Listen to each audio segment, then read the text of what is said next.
Yes, I went to see Dr. Brahmata about 3 months ago and decided to do stem cell with him, mainly because my cartilage in my knees was gone, and did the procedure about 2 weeks later, actually. It took about 4 hours to do the procedure, and it was really non-invasive.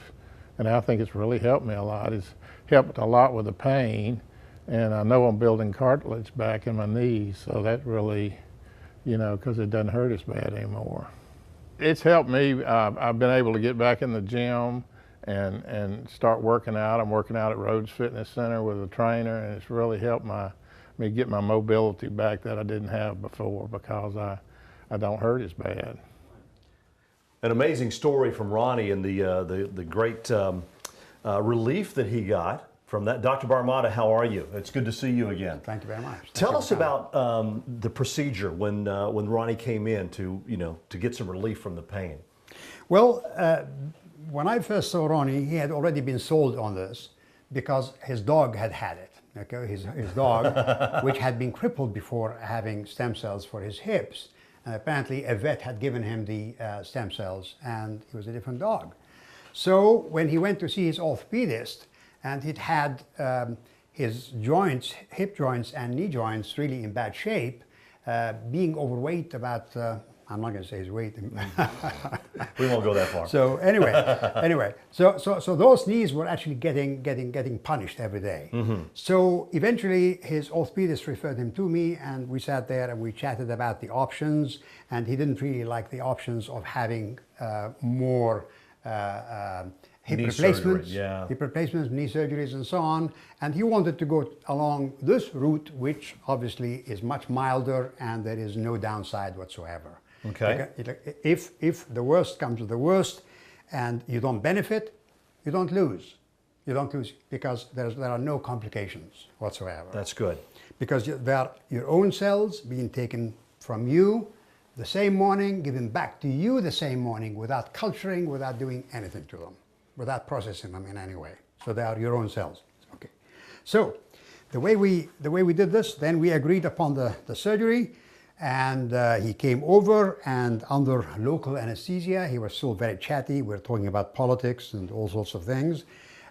He lay on the bed, and after cleaning his belly completely, we make 2 tiny little punctures this size, and through there we put the anesthetic, and through the same site we get in and remove enough fat using this cannula, mm-hmm. Okay, which is in fact it's micro surgery, really, basically. Mm-hmm. So you remove the fat with this, and you put it. So that's right. This goes actually. This is the one. This is the raw one. Right. Okay. We put this at the end of this. This is called a Tara lock. This is specially made, designed lock, which allows some liquids and some gases to go through, but not the main bulk of things, of the fats, certainly not. This goes in there, and there is a special handle that goes in there. And through this, we actually suck out.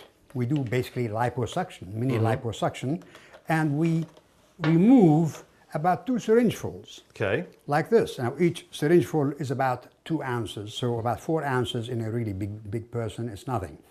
And most people want me to take more anyway. Mm-hmm. So then we end up with this stuff, and we put it in the spinner here, mm-hmm. Centrifuge. We spin it, we get oil at the top, we decant that, then we get the fat, and we get what we call infranatant. Now we discard the infranatant because that's full of local anesthetic and saline, and we add enzyme to the fat to try and break up the fat and liberate the stem cells in between the fat cells. Okay. Now, we incubate that in the incubator mm-hmm. for a certain length of time, then we remove that, and as per FDA regulations, we wash the material 3 or 4 times to get rid of all traces of enzyme. Mm-hmm. And then we have a mixture are containing the stromal vascular fraction, which is the stuff that we actually, the name that we apply to the stem cells in solution, a soup, if you will. Okay. Which contains about at least 40 growth factors and cytokines that are really very beneficial to the body in healing. So then we concentrate that to about 7 or 8 mils per syringe. So overall we end up with 15 milliliters. And then we deploy them, we inject them. Now, where do we inject them? Now, if somebody has a knee like Ron did, we inject part of them in the knee that has the problem. And he had 2 problem knees, so we injected both knees for him. And then after that, the remainder, we actually give intravenously. We put it in a little saline solution, and we give it over about half an hour. Now, what does that do? That goes around the circulation, just like white cells do. People ask, well, how do they find the spot that they're supposed to end up at? Well, the answer is very, very short, in that white cells find infection. They go there. These are no less clever than white cells. Yeah. So they do seek infection, they do seek areas of damage or death, and they try and repair all that. Interesting. So when we do put them in the knee joint, then we are actually putting them in a site where they're being told form cartilage. Wow.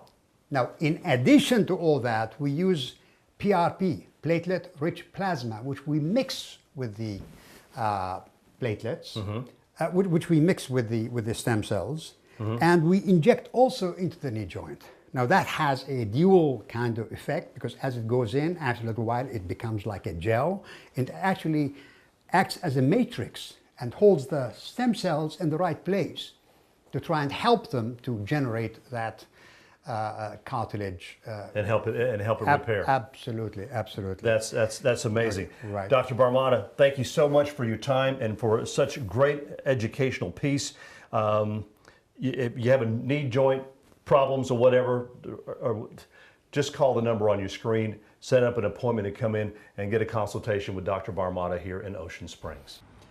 Of course, Dr. Barmada, we do want to mention that results will vary from person to person, so best thing that you can do, again, is to set up a consultation, come talk to Dr. Barmada and his staff here, and of course see the Mississippi Stem Cell Treatment Center here in Ocean Springs. It's located behind the Ocean Springs Hospital. And again, once again, amazing work that you're doing here. So again, if you want some more information, give them a call, set up an appointment, and come see if they can get you some relief.